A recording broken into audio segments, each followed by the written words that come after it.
क्या आप जानते हैं कि भगवान विष्णु के आराध्य कौन है और वो किसका ध्यान करते हैं? आपने भगवान विष्णु को अक्सर योग निद्रा की अवस्था में ध्यान करते हुए देखा होगा। क्या आपने कभी सोचा है कि संसार का पोषण और संचालन करने वाले भगवान विष्णु जब ध्यान करते हैं तो वे किसका स्मरण करते हैं? अगर ईश्वर की बात करें तो त्रिदेव सबसे शक्तिशाली हैं। उनमें से ब्रह्मा जी सृजनकर्ता, विष्णु जी पालनकर्ता और भगवान शिव संहारक हैं। इस संसार को चलाने वाले भगवान विष्णु न केवल सर्वोच्च हैं, बल्कि इस संसार का सृजन करने वाले भगवान ब्रह्मा जी ने भी उनकी ही नाभि से जन्म लिया है। भगवान विष्णु अक्सर अपने शेषनाग पर योग निद्रा में लेटे रहते हैं और अपने आराध्य का ध्यान करते रहते हैं। लेकिन सवाल यह है कि इस संसार के पोषण करने वाले आराध्य कौन से देव हो सकते हैं? तो चलिए जानते हैं इसके बारे में। भगवान विष्णु किसकी आराधना करते हैं, इसको लेकर सबके मत अलग अलग हैं। श्रीमद् देवी भागवत पुराण में इसी सवाल के जवाब से संबंधित एक रोचक वृतांत है, जो बहुत हद तक एक प्रकार का मत और इस सवाल का जवाब है।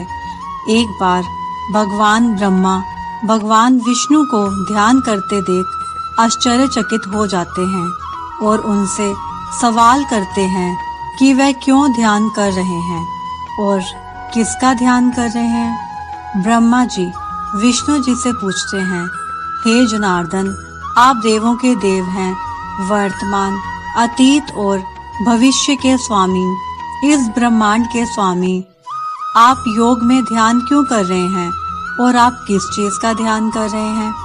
भगवान विष्णु ब्रह्मा जी के इस सवाल का जवाब देते हुए कहते हैं, देवता, दानव, मनुष्य और सभी लोग जानते हैं कि आप निर्माता हैं, मैं संरक्षक हूँ और रुद्र संहारक हूँ।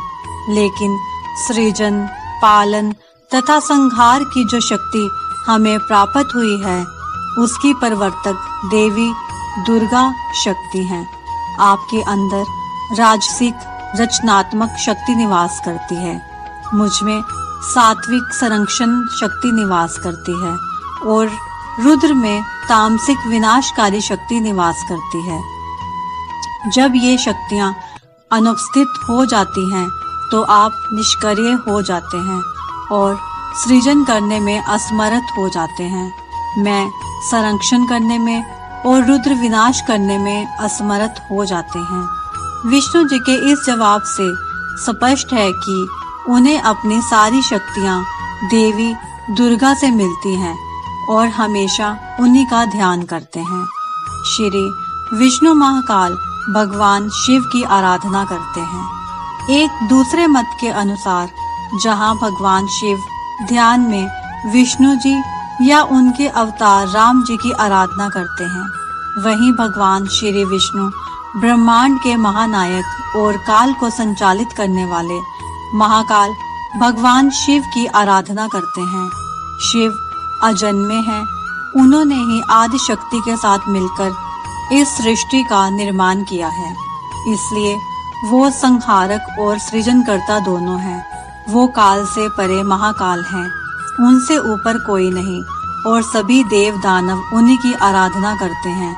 यही कारण है कि भगवान विष्णु जी भी शिव जी को ही अपना आराध्य मानते हैं और उनका ही ध्यान लगाते हैं। विष्णु जी की भक्ति और समर्पण भगवान शिव के प्रति कितनी प्रगाढ़ है, इससे जुड़ी एक कथा है। कथा के अनुसार एक बार विष्णु जी ने शिव से 1008 कमल चढ़ाने का वादा किया, लेकिन पूरी दुनिया खोजने के बाद भी उन्हें केवल 1007 कमल के फूल ही मिले। उन्होंने शिव जी के सामने सारी कमल रख दी, लेकिन एक कमल कम होने के कारण शिव जी ने अपनी आंखें नहीं खोली, वह सिर्फ मुस्कुराए। तब विष्णु जी ने कहा, मुझे कमल नयन के नाम से जाना जाता है, जिसका अर्थ है कमल सी आंखें। मेरी आंखें किसी कमल के समान सुंदर हैं, इसलिए मैं एक कमल की जगह आपको अपनी एक आंख चढ़ाऊंगा। ऐसा कहकर उन्होंने तुरंत अपनी दाहिनी आंख निकालकर लिंग पर रख दी। विष्णु जी की इस पेड़ से प्रसन्न होकर शिवजी ने उन्हें सुदर्शन चक्र प्रदान किया था।